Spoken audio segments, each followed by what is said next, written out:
objection.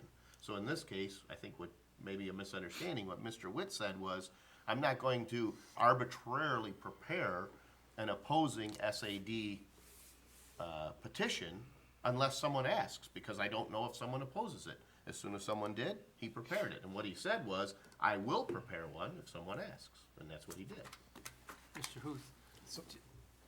Well, at any rate, I believe that if the onus is on the circulators of this petition, and if they want to hedge their bets, they need to get all the signatures to be to absolutely be sure that that particular signature is going to be counted.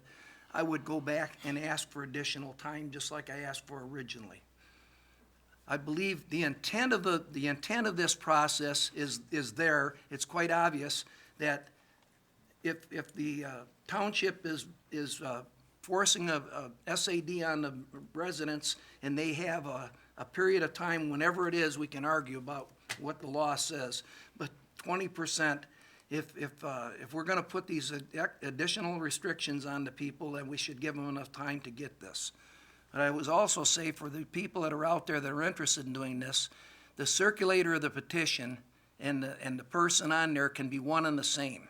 So what you can do is you can just copy this petition and you can sign it, and you can turn in 700 petitions to the clerk's office with one signature on them, and that would be valid. Wait a minute, this is the issue, right? I guess we need to decide, Mr. Thone is circulating a petition, whatever. I think it's only fair to know if it's one signature or two or what it is. This seems ridiculous to have somebody go out there and do petitions not knowing what the parameters are, right? Just wait till someone brings them in on whatever, Monday, Tuesday, Friday, and then I guess this board will decide at that point what's valid and what's not. I don't think that's Well, a fair. there's a solution to that. I make a motion that we accept one signature for each parcel as a valid protest.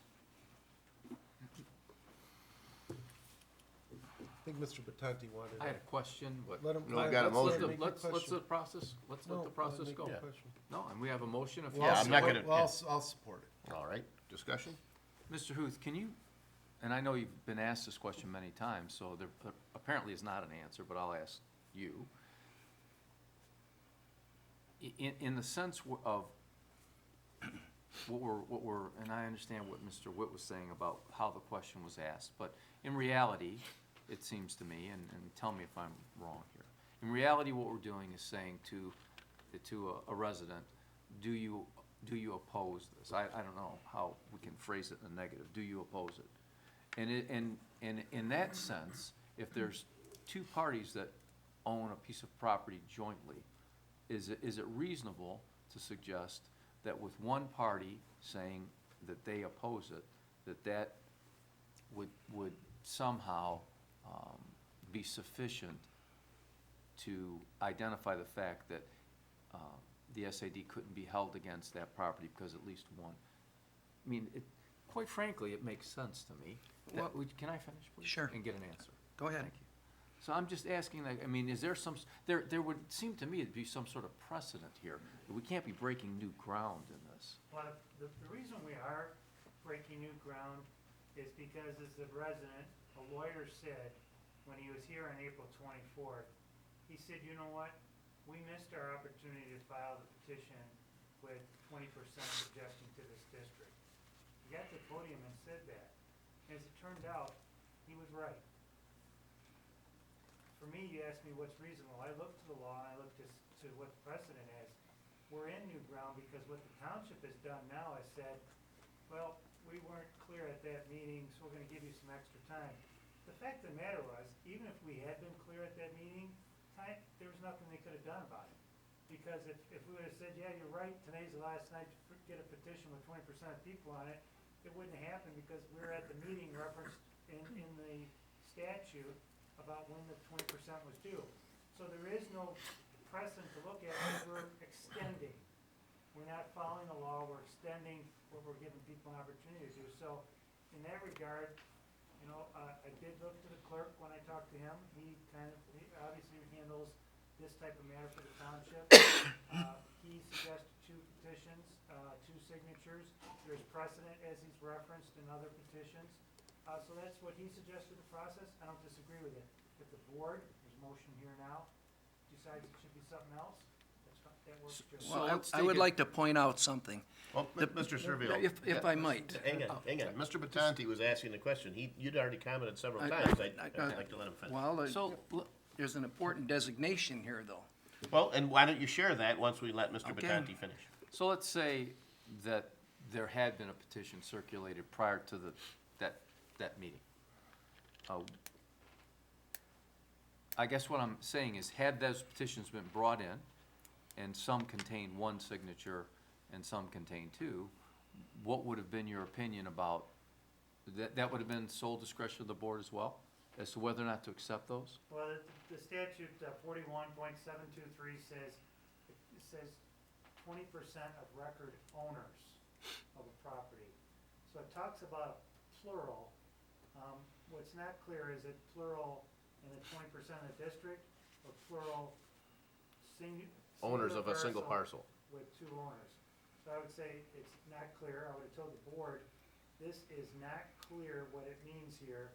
Let's look at it, what it says in other areas that are clear. Other areas do require two signatures. So I would ask the board to make a decision on it. If you had 19% with two signatures, and the other with one, I would have suggested, there seems to be enough intent here to call it a day and say that it goes forward like it is. So, okay, so I get what you're saying, it's ambiguous, and I do agree that we need to come to some sort of conclusion. And so I think I do agree that it's not fair for us to be arbitrary about this. We either need to identify whether or not one is sufficient or two are required. It seems arbitrary, right, or vague at least. Yeah. And it should be up to the board. I think we should be acting in good faith. I personally think this project is necessary, and I personally think that the best way to do this is through an SAD. However, I think we should also be fair about it. And so I can understand the notion that suggests that it's how we get to two people in one house. I think that's very onerous. I agree with that. I want to see this project done. Make no mistake about it. And I believe that the SAD, of all of the options we have available, is the most reasonable option. But I also think we need to be fair and forthright as a board. That's all I'm saying. Well, here's the difference between a resident-driven petition drive. If all the owners of record of a property do not sign, then that property's not included as a yes vote to move forward with an SAD. In this case, this project is moving forward. So the only thing this petition drive does is decide if people in the SAD alone are going to pay for it, or if we're gonna find some other mechanism to pay for it. The project is going to get done. It's Not not, necessarily true. The board could choose to stop the project should we not have a special assessment if we don't want to fund it out of general fund. We can always stop it. So it doesn't matter, it doesn't mean it's always going through. The board could say, if that 20% comes in, this board could say, you know what, we're gonna pay the penalty, we're gonna refund the grant, and we're gonna walk away from the project. when we know since last 15, 16 years that the pump station is deficient, and it was designed for 315 acres, and we got almost 900 acres now, let's be realistic about it. It's gonna move forward.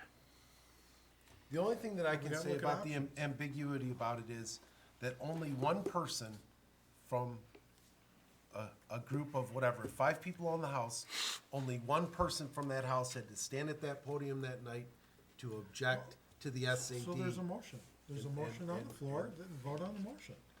I think that's what the discussion's about. Well, I'm certainly not gonna stifle discussion, but it's clear to me. I just mean, want to it's add, some clarity to, and from the reason that I gave the answer I gave, and whatever the board decides, that's fine.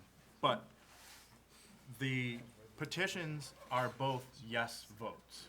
If it's a petition if it's a resident-driven start of a petition, it's a yes to do the project. The law says 50% of the record landowners of the total land area in the special assessment districts. The law says that very specific wording like that. If it's a position in opposed, it is a yes vote in favor of the petition It's not a no vote on the project, it's a yes vote in opposition of the project. I got it. So to say it's a negative, you can't have a negative, you can have a yes in favor of it.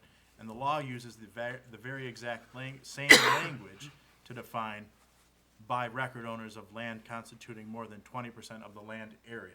So our standard for the one, I decided to hold the same, based on the legislature using the exact same language, to the 20%.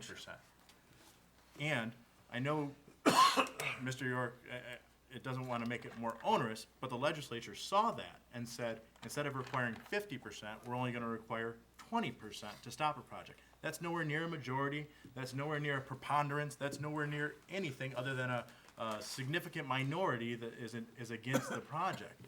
So the legislature has already seen that we don't want to make it onerous when the board decides to take these actions. It's 20% instead of 50%. So that was the reasoning behind the decision. If the board decides to say, we're gonna only accept one petition, one signature petition, the next people that wanna come in and do a resident-driven petition, I'm only gonna require one signature for the property, because it's the same argument. No, it isn't. It It's is. the exact opposite. Because the language in the law is the exact No, same. That's a different argument. Well, let's say this, it's clear to me that Mr. Witt has an opinion that differs from each of yours, and I don't think either of you are gonna convince the other, so we could be here all I night trying. understand, when it's a resident-driven petition, you are putting your name on the petition to say, please put a lien on my property. There's a legal question there. They're all resident-driven, there is no such thing as a township-driven Well, petition. there is. Of course it is. We did this. The You residents. I don't didn't need a petition petition. anything. You don't need a petition. Any You just- petition process is resident-driven. You just vote yes. That's what you did. You voted yes. You don't need a petition. Correct, Right? right. And- So and- any and I petition understand that. process is But driven all- by the But all I'm resident. saying is, on people that are doing petitions, if one or two of those people, you are legally binding your property to lien. Somebody could literally sue the township or sue because they didn't sign the petition, and my wife bounded me to this petition that I didn't want to be. That's my whole point. There's a little quirk here that if one person votes no, then it's not a positive petition. So I don't necessarily agree that you just need one person on the citizen-driven petition, because with your signature, you're saying, I approve for the township to go do this project, and my property is going to be liened. If somebody's saying no, putting their name on the petition no, there's no, like, legal ramification, there's no dollar amount associated with that. That's my point. But this is a citizen-driven petition. No- This Well, is, yeah. this petition is citizen-driven. I want us to be consistent. I think we have to be consistent. So if we're saying that in any citizen-driven petition, and this is one, that all signatures of the property owners need to be present, then it needs to be present. I don't wanna be onerous, but I wanna be consistent. And if what we're saying is that in every instance, first of all, it is citizen-driven. And so if it is citizen-driven, and if we're saying we consistently require all property owners to sign to make it a valid count, then we need to have all signatures Well, on this- all petitions. Well, this is where I would disagree with you. This isn't a citizen-driven anything. The citizens are only doing this because the board took an action. There would be no citizen petition drive on this project had the board not taken the action that they did. But I think is we all it a agree on that. citizen, is it a citizen-initiated petition? In response to the board, Okay. As Mr. long as, Ho- as long as we're consistent. right, so once again, that's different than somebody saying, I want my street paved, and the citizens are doing it that way, because the key here is that those citizens in that other process are leaning their property. I can't say it enough. You have said it You're plenty. saying that I am going to pay for this. That simply in a court of law, if I didn't sign that, and the yes, I could go to the court and say, you know what, Your Honor, I didn't sign this I would have a legal argument. I don't know if I'd be successful or not, but I could say that, you know, my wife signed this, I didn't sign this petition, therefore my house shouldn't be liened.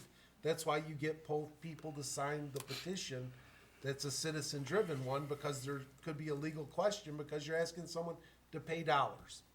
That's why it's different in the inverse. And I would like to point out one other thing. If this petition drive by whoever is successful, that doesn't stop the process of the, moving forward to rebuild the pump station. No one said it puts did. a hold on it. No, it Well, doesn't Mr. even put a Witt hold did- on it. Mr. Witt did say that No, exact he thing. did not say that. What he said is this board will have to look at some other method of funding it or possibly He canceling the used project. the word stop. No, Now, he there did is, not. there is two other mechanisms. There's one that the board can go out and the township can go out and get 50.1% signatures, or they can just elect to pay for it some other way. Or we can not move forward with the project altogether. That's all I said, was there's a third option. You said there's only two, there's three. Okay. Mr. Huth, is there any precedence? I know you're trying to interpret a plural, okay? Is there any precedence? Because I could see this ending up somewhere on North Gratiot somewhere, if, depending on how this goes. So my question is, we've already stepped out of the process by allowing additional time. So now we're trying to interpret, is it one signature or two signatures? Okay? Or as many as it may take. You may have 10 people own the property. So that would be my question. Is there anything, any research that you can find for us Like a precedent. that there's precedence? But, let me just say, if it ends up over on North Gratiot, South Gratiot, South Gratiot. whichever. Our first response is, look at the law. And clearly, even the person circulating the petition said time was up on April 24th, so they missed their opportunity. That's what he told us. He's a lawyer. He acknowledged it. So now whatever we're doing is beyond what the law requires. So I would say the board sets the policy as to what it believes to be appropriate. One or two signatures. The clerk is on the front lines. He's put forth an argument as to why he believes two signatures are necessary. A couple others of you, for other reasons, disagree. It's a board policy decision. I cannot see anyone in this SAD litigating and suing the township saying that I want to have the right to pay for this exclusively instead of another mechanism to pay for it. That's not going to happen. But conversely, if you have an SAD that's driven by a need to pave a road or something, then that could very well happen, you know. I would say, Mr. Witt, if you went down that road, you're risking litigation. But that's just me. I'm not an attorney. Well, and I think the precedent, to my point, the precedent is, there's clearly a law, there's an act, a Michigan act that defines how the special assessment district process works and how the petitioning works in that. And when we've applied that in the past, to me, the precedent is two signatures. So any other petition process that we've been involved in has required not necessarily literally two signatures, but the signatures of the property owners in plural. That, to me, is the precedent. That's what we've applied in other petition drives. Okay, I have a living trust. My wife and I are the sole owners, but I'm the primary trustee of that trust. So you're telling me that if I was in that my wife and I would both have to sign? I didn't say I that. can sign for the trust, just like the You said that, attorney. sir. I didn't say that.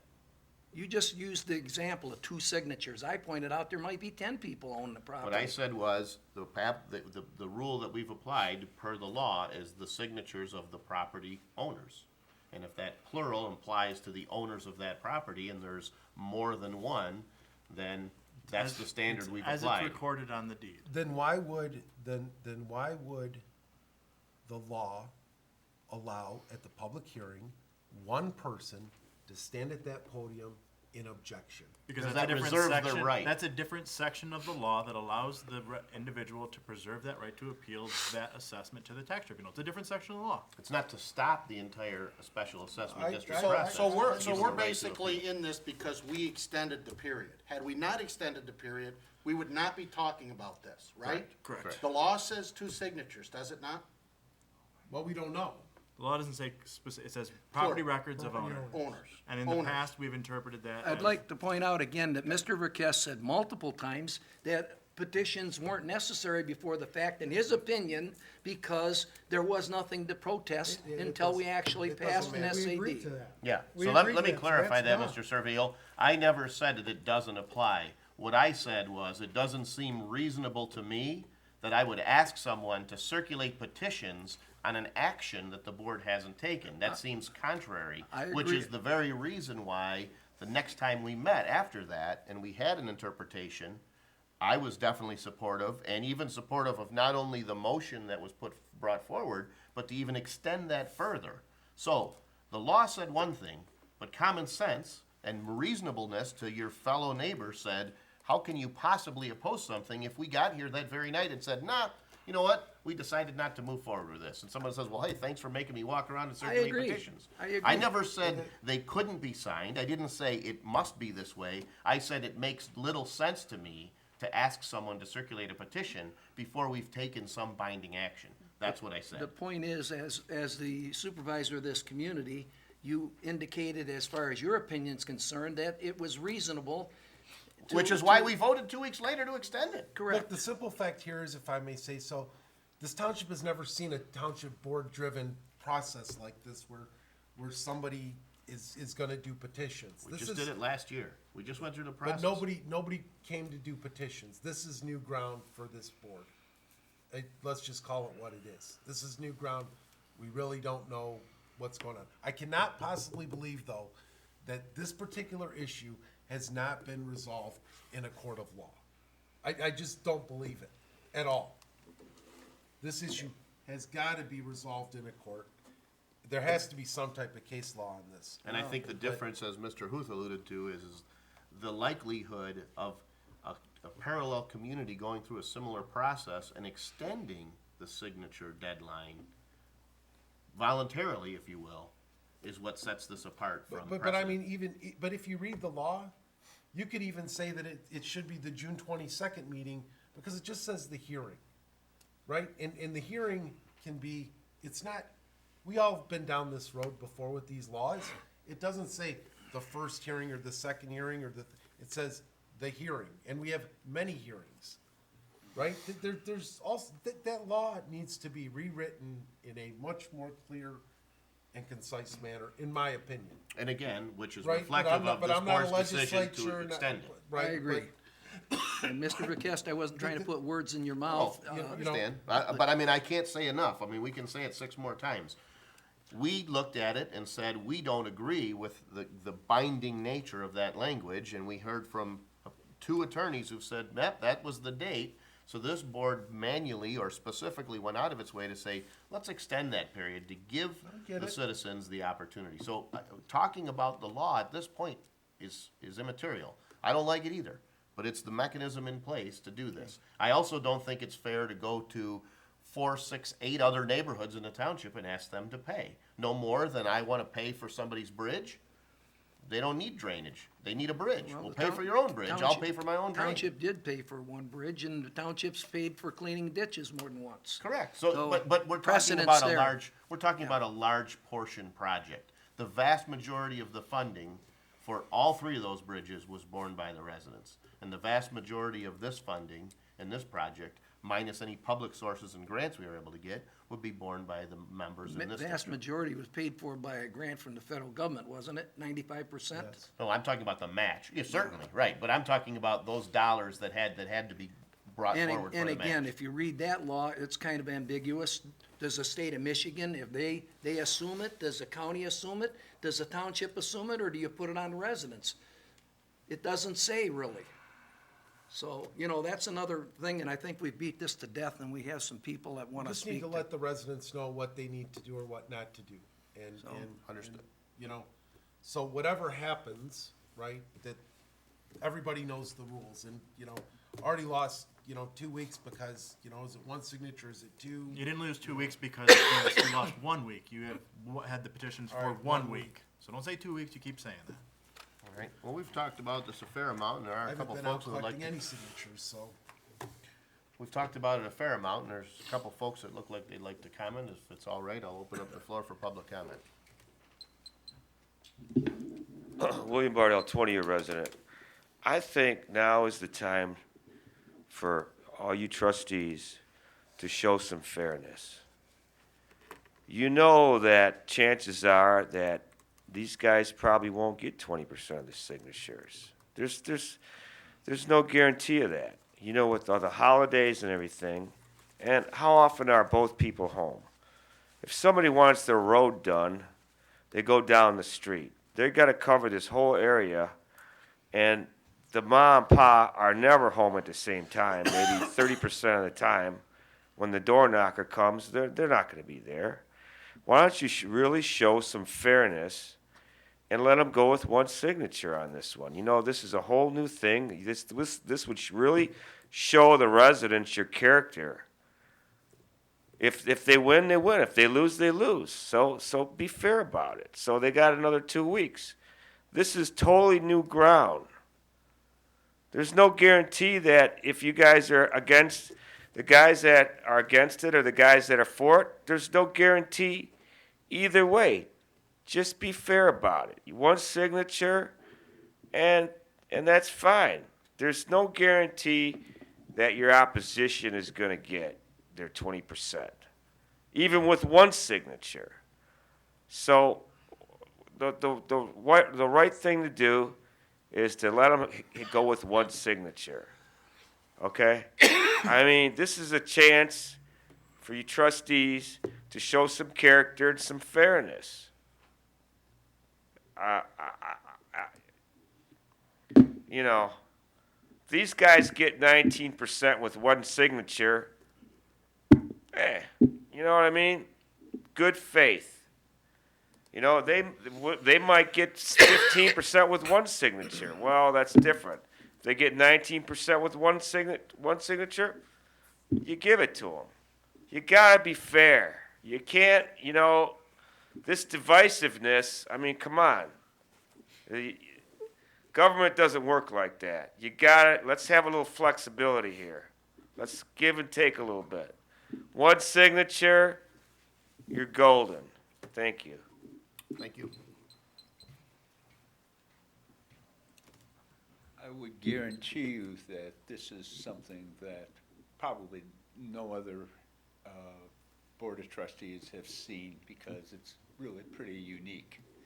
What I can say is this, is if you're asking the residents to pay for the special assessment district, it should be incumbent upon the township and the Board of Trustees to verify whether one signature or another. The majority of the people own their houses in joint names with their husband and wife. And under Michigan law, it's tenancy in the entireties, meaning that two people are one. And that's because it's what's in the best interest of the public. Two people are one. So if one person signs it, then two people are signing it, because the majority of the people that are signing it are husband and wife, tenancy in the entireties. And as such, you need to know, or it's my position, that if only one person signs it, that means that husband and wife sign it. And we can probably show that the majority of the people that are signing it are husband and wife. And therefore, only one signature should be necessary. Thank you. Seeing no other public comment, we'll close the floor for public comment, move back to board comment. The joint tenancy argument, What's the question? this is the problem with the law. It doesn't say one or two, right? And then you have to go to these other laws like this joint tenancy law. I don't know, I'm not an attorney, It's, right? I think the key takeaway there is that although he's conceding to you that there isn't gonna be a precedent to look at, this has not likely been anywhere before, because we're in rare ground, so. Now there's legal doctrines, of course, where husband and wife own a house together as one. Yes, that is a true statement with respect to some ownership between a husband and wife in a house, I agree. I'd like to point out that my motion was only to allow one signatory for a Accept. parcel, nothing to do with a smaller percentage or anything of that nature. We had a resident talk about fairness. I think the other thing we have to be is consistent. If we are going to require, and if we have required not two, all signatures of owners, right? Not two, but all the signatures of owners. So we're not saying one or two, we're saying all the signatures of the owners. And if that has been our requirement and the way in which we've interpreted it, I'm not sure that it's fair to make a decision to interpret it another way in this particular case. Well, and I think a resident commented on, hey, you know, maybe they win or maybe they lose. This isn't winning or losing.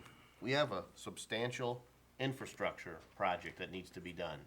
And regardless of how it's paid for, we heard even the folks who were opposed to the SAD come forward at the public hearing saying, we're in support of the project, we want it done. We just don't want to pay for it.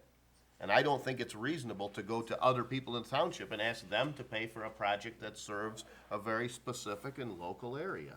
This project is solely for the purpose of one section of the township.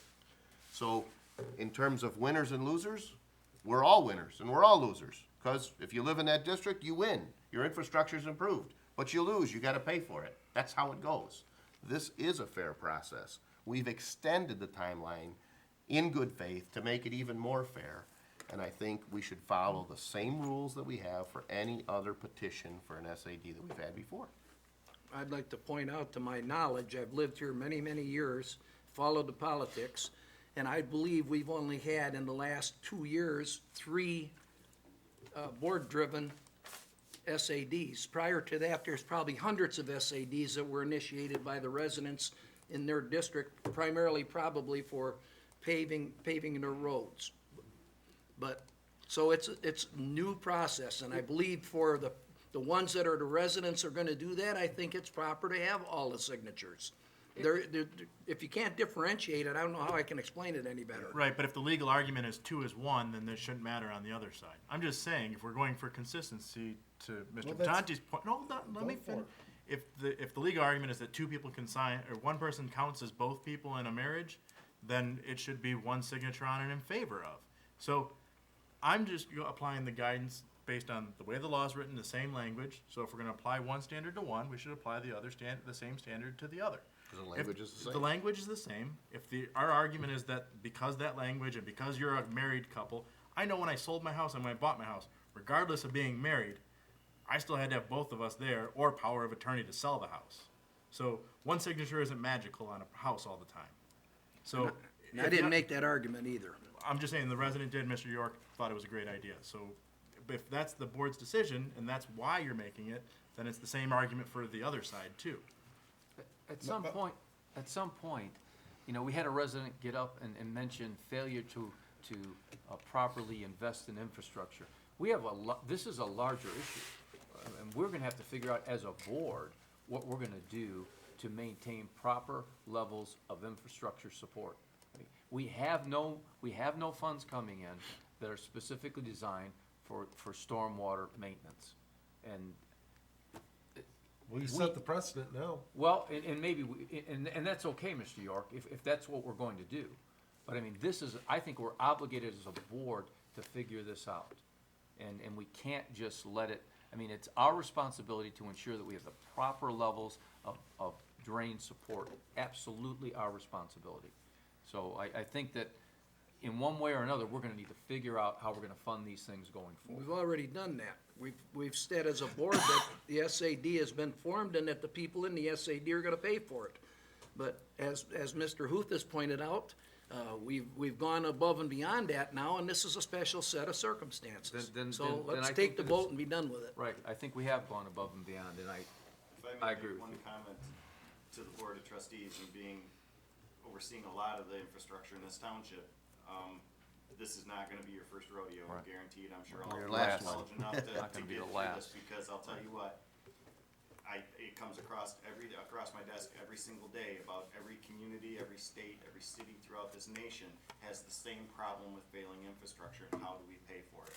And this is going to be a reoccurring, more than you wanna ever hear about common occurrence in your life sitting on that board, so. We're setting the precedent, that's for sure. All right, well, if there's no further comment, we've got a motion by Mr. Servio, with support by Mr. York, Roll call, please. to accept one signature as valid, as a valid, per property. Is that a fair? You could change it to the tenants and whatever, make it legal, but it's fine. We don't know, just because he said it, I mean, no offense to your legal ability, just because he said it at the podium doesn't mean that's the law. Yeah, I think really, if That's you're a gonna talk common law, I about this. remember it in business law, so. My motion I know was Mr. Huth. Yeah, I think it's one clear. signature per It's parcel. a common law and You wanna say, to clarify, Mr. Servio, one signature as opposed to multiple, so we know, well, I guess we don't know. where we're- I'll say, use the word only one signature Okay. required Yeah. per parcel in this SAD. Okay. sometimes there's just one owner, sometimes there might be 10, Mr. York, right? will you take Yeah, that amendment? That's fine, yeah. I mean, sometimes there's just one owner, I'd assume, sometimes there's 10. All right, good. Mr. Witt, will you please take the roll call? Mr. Servil? Yes? Mr. York? Yes. Mr. Batkins? No. Mr. Batanti? No. Mr. Tominelli? No, Mr. Witt? No. Mr. Verkast? No. All right, is there further discussion on this subject? Is there further public comment? Or board comment, I mean. Just like to wish everybody a happy holiday and a safe and happy holiday, and see you in 3 weeks. Okay, thank you. Is there a motion to adjourn? Motion to adjourn. Is there support? All in favor, say aye. Aye.